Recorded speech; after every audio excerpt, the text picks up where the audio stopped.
Bro hi bro. ఏంటి విశేషాలు? చాలా రోజులు కలిసి మేము ఒక సినిమా తీసాం. ఒక సినిమా ఎందుకు? డైరెక్టర్ ఎవరు? మణిరత్నం గారా? అబ్బా ఛాన్స్ కొట్టావబ్బా. మణిరత్నం గారు అంటే అసలు మామూలు విషయం. ప్రొడ్యూసరు సురేష్, దగ్గుపాటి సురేష్ బాబు గారు. సురేష్ ప్రొడక్షన్స్ లో సినిమా అంటే అసలు మామూలు విషయం కాదు. లిరిక్ రైటర్ ఎవరు? రాహుల్. రాహుల్ సిప్లి కింద రాస్తున్నాడు ఈ మధ్య. ఓహో అలా వచ్చారా? ఇంతకు మ్యూజిక్ డైరెక్టర్ రెహమాన్. అరే మ్యూజిక్ డైరెక్షన్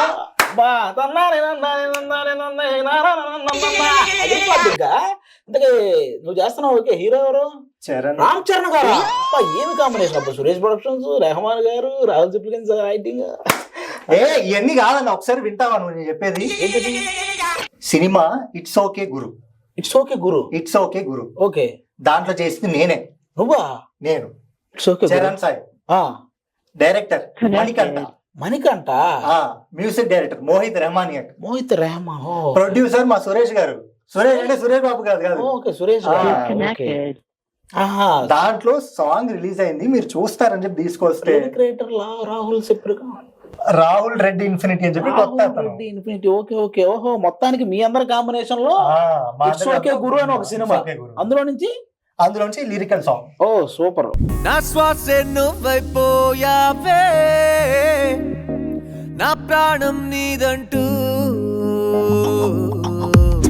నా మనసే నీదైపోయిందే, నేనంటే నువ్వంటూ.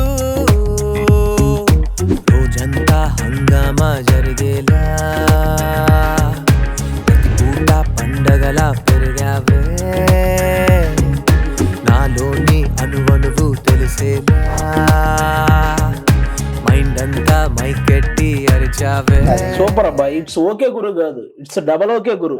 అలా ఉంది సాంగ్ లిరిక్స్ గానీ. అలాగే మెయిన్ విషయం సిద్ధార్థ్ గారు పాడడం. సిద్ధార్థ్ గారు ఆల్మోస్ట్ మన అందరికి చాలా చాలా చాలా ఫేవరెట్ పర్సన్. ఆయన వన్స్ ఏదైనా ప్రీ రిలీజులకు వచ్చినప్పుడు కూడా స్టేజ్ మీద ఆ సింగింగ్, ఇప్పటికే ఆ బొమ్మరిల్లు సాంగ్ అవి పాడుతుంటే మనకు ఆ వైబ్ అలా తెలుస్తుంది అనమాట. అలాంటి ఆయన మనోడికి ఇట్స్ ఓకే గురు సినిమాలో మనోడు హీరోగా చేస్తున్న మూవీలో సాంగ్ పాడారు.